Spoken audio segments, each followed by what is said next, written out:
Prezados e prezadas, bom dia, boa tarde, boa noite.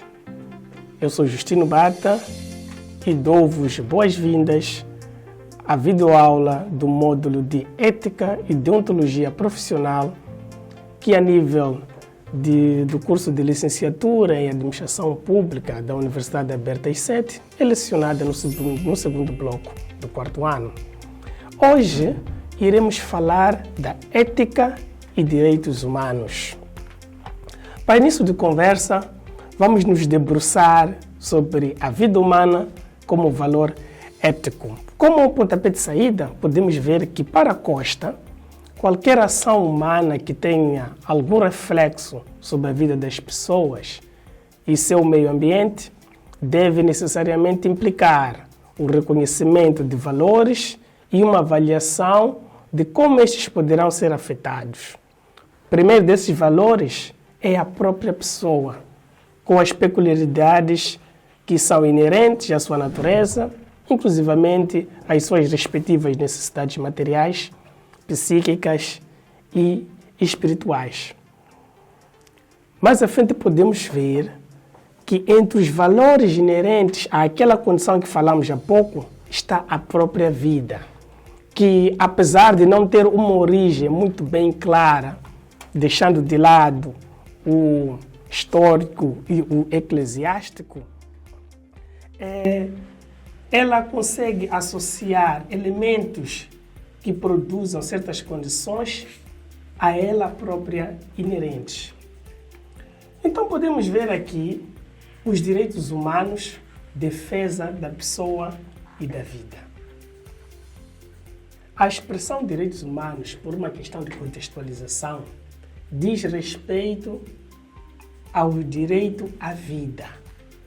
São os direitos, basicamente, que visam resguardar os valores mais preciosos da pessoa humana, ou seja, direitos que visam resguardar a solidariedade, a igualdade, a fraternidade. Estamos a elencar os direitos ou as competências próprias do próprio homem, a liberdade, a dignidade, etc.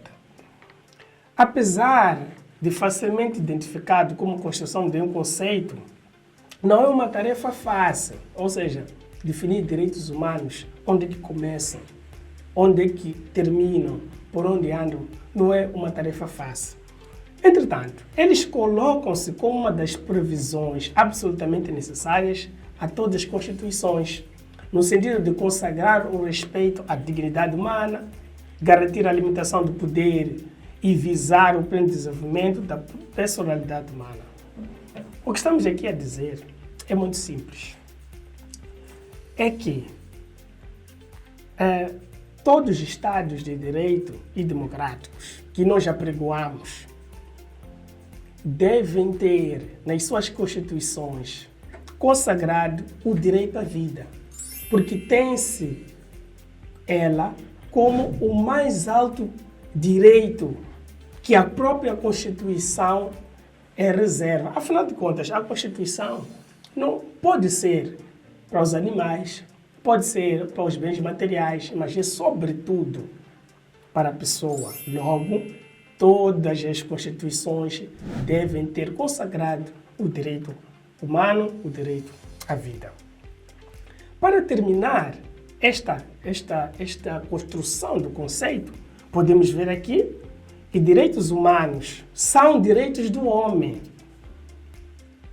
Aqueles direitos fundamentais que o homem possui pelo fato de ser homem, pura e simplesmente, pela sua própria natureza humana, pela dignidade que a ela é inerente. Ou seja, para fecho de conversa sobre o conceito de direitos humanos é o direito ao homem, é o direito do homem, direito que o homem tem de ser observado a si e aos seus, a dignidade, a integridade, o limite de poderes, etc, etc e tal. Temos um subtítulo que vem aí na nossa tela, a pessoa humana ou pessoa como categoria ética. Basicamente, há dois elementos aqui que podemos trazer.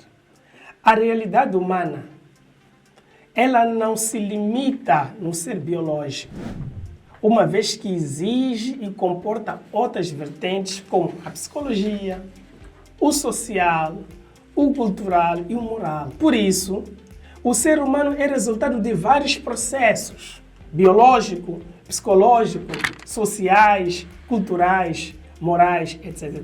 Estes fatores encontram-se conjugados numa complexa relação interindividual.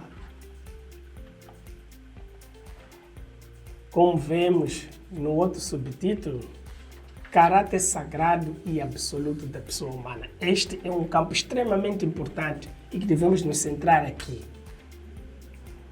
A pessoa tem um valor absoluto que não pode ser instrumentalizado em função de quem quer que seja. Isto é fundamental. A pessoa não pode ser reduzida a simples meio, mas deve ser sempre considerada como um fim em si mesma. É este o caráter irrecusável que afirmamos que a pessoa tem um valor sagrado e absoluto. Nós nos lembramos daquelas manifestações do colonialismo, da escravatura, que visavam instrumentalizar a pessoa, uns instrumentalizar os outros. O que a ética nos traz aqui é que a pessoa, ela é inalienável.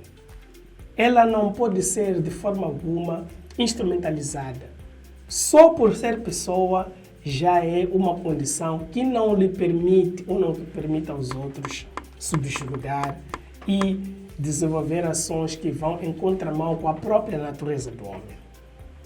E aqui podemos ver a questão, rapidamente, da singularidade, podemos ver a autonomia, podemos ver a questão da abertura, ou seja, vários elementos que podem consubstanciar este desiderato. O significado ético da relação da pessoa com os outros. Este é um outro fator. A relação que a pessoa tem com os outros só pode ter significado ético se a própria pessoa se apresentar como um valor ético. Ou seja, é aquilo que em gíria nós costumamos dizer. Para ter respeito, ou para ser respeitado, é preciso se dar ao respeito. E voltamos a dizer, só pode ter significado ético se a própria pessoa se apresentar como valor ético. A forma como o indivíduo se coloca, se apresenta na sociedade. Aqui vemos a questão do ser e o estar. Ela transmite uma ética tal que as outras pessoas do meio envolvente, olhando para ela, têm-na como exemplo e procuram desenvolver ações mais ou menos condizentes com aquela postura do primeiro ente. E isto é extremamente importante. Podemos ver aqui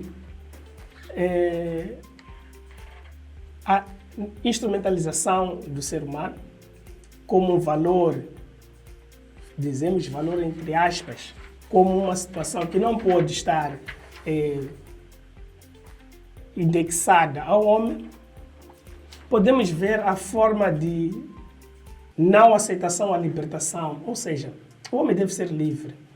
Ser livre aqui, sob o ponto de vista ético, não é ser libertino, é saber que o seu direito termina quando começa o direito do outro. O seu dever termina quando termina o direito do outro. Pronto, vamos ver aqui um aspecto muito importante que tem a ver com os deveres para com os outros.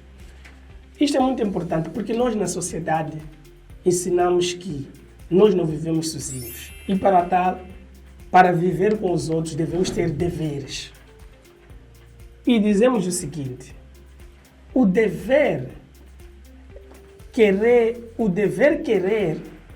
o outro como pessoa, dever promover a sua realização física, espiritual, moral, dever de o libertar de situações desagradáveis, desagradantes, de exploração e opressão, todas essas situações devem estar assentes na nossa forma de ser e de estar. Para fim da conversa, de hoje, vamos falar de um ponto muito importante, que é a liberdade como fundamento do agir moral. A liberdade é a razão de ser da lei moral e a afirmação do sujeito que age como pessoa, com boa vontade e que, mesmo atingido pelo dever, age livremente, pois obedece à sua própria lei. Ou seja, a liberdade ela deve ser exercida de forma a não extravasar a dos outros.